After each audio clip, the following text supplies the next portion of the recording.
Operation Sindoor పై పాక్ సైనిక report సంచలన విషయాలను బయటపెట్టింది. ఇండియా ప్రకటించిన దానికంటే ఎక్కువే నష్టం జరిగినట్లు పత్రాలు రివీల్ చేశాయి. మరో 8 టార్గెట్లు ధ్వంసమైనట్లు పత్రాల్లో బయటపడింది. పేషవర్, జాంగ్, సింధు ప్రావిన్స్లోని హైదరాబాద్, గుజరాత్, ఆటో, గుజరాన్వాలా, భవల్ నగర్ చోర్పై భారత్ దాడులు చేసినట్లు రిపోర్టులో ఉంది. అయితే భారత్ దాడుల్లో తీవ్రంగా నష్టపోవడంతోనే పాక్ సీజ్ ఫైర్కు ముందుకొచ్చిందని భావిస్తున్నారు నిపుణులు. పాక్ నుంచే కాల్పుల విరమణ ప్రతిపాదన రావడానికి ఇదే మెయిన్ రీజన్ అని అంచనా వేస్తున్నారు.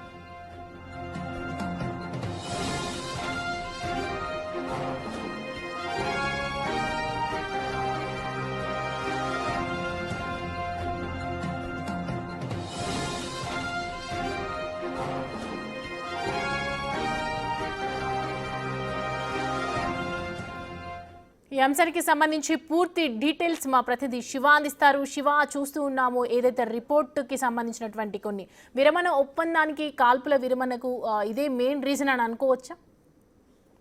డెఫినెట్ గా సౌమ్య, ఏదైతే పెహల్గామ్ బహిష్కరణ నదిలో ఏదైతే ఉగ్రవాద కాల్పులు జరిగిన తర్వాత 26 మంది పర్యాటకులు చనిపోవడం, దాని తర్వాత ఉగ్రవాద స్థావరాలు టార్గెట్ గా ఆపరేషన్ సింధూర్ పేరుతో 9 ఉగ్రవాద స్థావరాలపై భారత్ భద్రతా బలగాలు దాడులు జరిపాయి. దాని తర్వాత పాకిస్తాన్ కూడా ప్రతిగా దాడి చేసింది. ఈ నేపథ్యంలో ఇటు భారత్, పాకిస్తాన్ రెండు కూడా దాడులు ప్రతి దాడితో పాకిస్తాన్ కు భారీగా నష్టం జరిగింది అనేది కూడా ఒక అంచనాకు వచ్చారు. ఇటు భారత్ ప్రకటించింది భారీగా నష్టపోయింది అనేది పాకిస్తాన్ సంబంధించి ఒక నివేదికను కూడా వెల్లడించింది. కానీ ఆ పాకిస్తాన్ సైన్యం ఏదైతే ఎక్కడెక్కడ నష్టం జరిగింది భారత్ చేసిన దాడుల్లో పాకిస్తాన్ కు అనేది కూడా వారంతా కూడా సైనిక విభాగం రిపోర్టు తయారు చేసిన నేపథ్యంలో ఆ సైనిక విభాగం రిపోర్టు ఏదైతే ఉందో ఆ రిపోర్ట్ అనేది బయటపడింది. అంటే భారత్ ప్రకటించిన దానికన్నా ఇంకా భారీగానే నష్టం జరిగింది. ఆ నష్టం జరగడం వల్లే ఈ యుద్ధం ఇంకా కంటిన్యూ అవుతే భారీ నష్టం చవిచూడాల్సిన పరిస్థితి ఉంటుంది. భారీగా ప్రాణ నష్టం కూడా జరిగే అవకాశం ఉంటుందని భావించిన పాకిస్తాన్ సైన్యం కానీ పాకిస్తాన్ ప్రభుత్వం కానీ కాల్పుల విరమణ ఒప్పందానికి సంబంధించి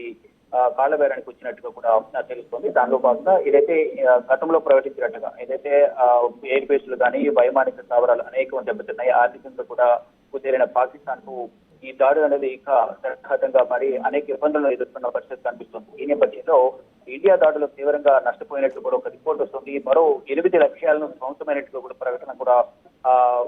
ప్రకటనలో ఇటు పాకిస్తాన్ సైన్యం వెల్లడించినట్టు తెలుస్తుంది. పెషావర్, జాంగ్, ఇటు పాకిస్తాన్ లోని హైదరాబాద్, గుజరాత్, ఆటోక్, గజ్రాన్వాలా, భవల్ నగర్ చోర్పై భారత్ దాడులు చేపట్టినట్టు తెలుస్తుంది. ఇక భారత్ చేసిన దాడుల వల్ల ఇటు ఏం చేయాలో పాల్గొనే పరిస్థితుల్లో పాకిస్తాన్ ఈ సీజ్ ఫైర్ అంటే కాల్పుల విరమణ ఒప్పందానికి సంబంధించి ఒక నిర్ణయం తీసుకోవాలి. అలాగే ఈ దాడులు ప్రచారాలని కొనసాగితే ఇంత భారీ మూల్యం చెల్లించుకోవాల్సిన పరిస్థితి పాకిస్తాన్ వంతవబోతుంది అనేది కూడా భావించిన నేపథ్యంలోనే అటు అమెరికన్ ప్రభుత్వంతో, అమెరికా అధ్యక్షుడు కానీ అమెరికా రాయబారి తోనూ, మరోవైపు అమెరికా ఉపాధ్యక్షుడితోనూ వీరందరితో కూడా సంప్రదింపులు జరిపిన తర్వాత భారత్ సంబంధించిన ఆర్మీ చీఫ్ తోనూ ప్రధానంగా వారితో మాట్లాడి ఫైనల్ గా ప్రధాని నరేంద్ర మోడీతో సంప్రదింపులు జరిపిన తర్వాత ఈ కాల్పుల విరమణ ఒప్పందానికి సంబంధించి ఒక అంగీకారం కుదిరినట్టు తెలుస్తుంది. కానీ ఫైనల్ గా ఏదైతే విరామం అనేది తాత్కాలికం మాత్రమే. మరొకసారి ఏమైనా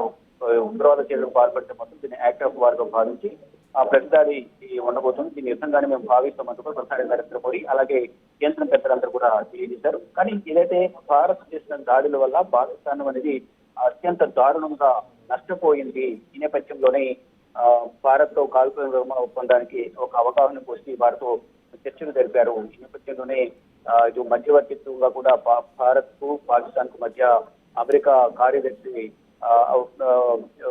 మధ్యవర్తి వహించడం, తర్వాత ప్రధాని నరేంద్ర మోడీతో అమెరికా అధ్యక్షుడు డొనాల్డ్ ట్రంప్ కానీ మరోవైపు జేడీ వ్యాన్స్ మాట్లాడడం అంతా జరిగింది. దాని ద్వారా ప్రజెంట్ తాత్కాలికంగా కాల్పుల విరమణ ఒప్పందానికి సంబంధించి ఒక సమావేశం కూడా జరిగింది. 12వ తేదీన 2 రాష్ట్రాలకు సంబంధించిన దేశాలకు సంబంధించిన ఆర్మీ చీఫ్లు ఎవరైతే ఉన్నారో ఉన్నత స్థాయి స్టాఫ్ సంబంధించిన సమావేశం జరిగింది. ఆ సమావేశంలో ఫర్దర్ గా ఎక్కడ కూడా కాల్పులు అనేది ఒకరికొకరు జరుపుకోవడానికి అవకాశం లేదు. జరపవచ్చు, ఒకవేళ జరిపితే మాత్రం దాని తీవ్రత చాలా కారణంగా అవుతుంది అనేది కూడా భారత్ హెచ్చరించిన పరిస్థితి కనిపించింది. ఈ నేపథ్యంలో తాత్కాలికంగా కాల్పుల విరమణ ఒప్పందానికి సంబంధించి ఒక అవగాహన కూడా ఉన్నారు. ఇప్పుడు ప్రజెంట్ ఎటువంటి కాల్పులు జరగడం లేదు. కానీ ఏదైతే గతంలో జరిగిన దాడులు జరుగుతున్నాయి, ఉగ్రవాద స్థావరం టార్గెట్ చేసిన భారత్ చేసిన దాడులు, దానిని ప్రతిగా పాకిస్తాన్ చేసిన దాడులను, ఆ దాడుల్లో ప్రతిగా మళ్ళీ భారత్ ఏదైతే బ్రహ్మోస్ కానీ S-400 ఇటు మన దగ్గర ఉన్న అత్యాధునిక టెక్నాలజీని యుద్ధ సామగ్రిని వాడి పాకిస్తాన్ కు భారీగా నష్టం జరిగే విధంగా కూడా దాడులు జరిగాయి. ఈ నేపథ్యంలోనే పాకిస్తాన్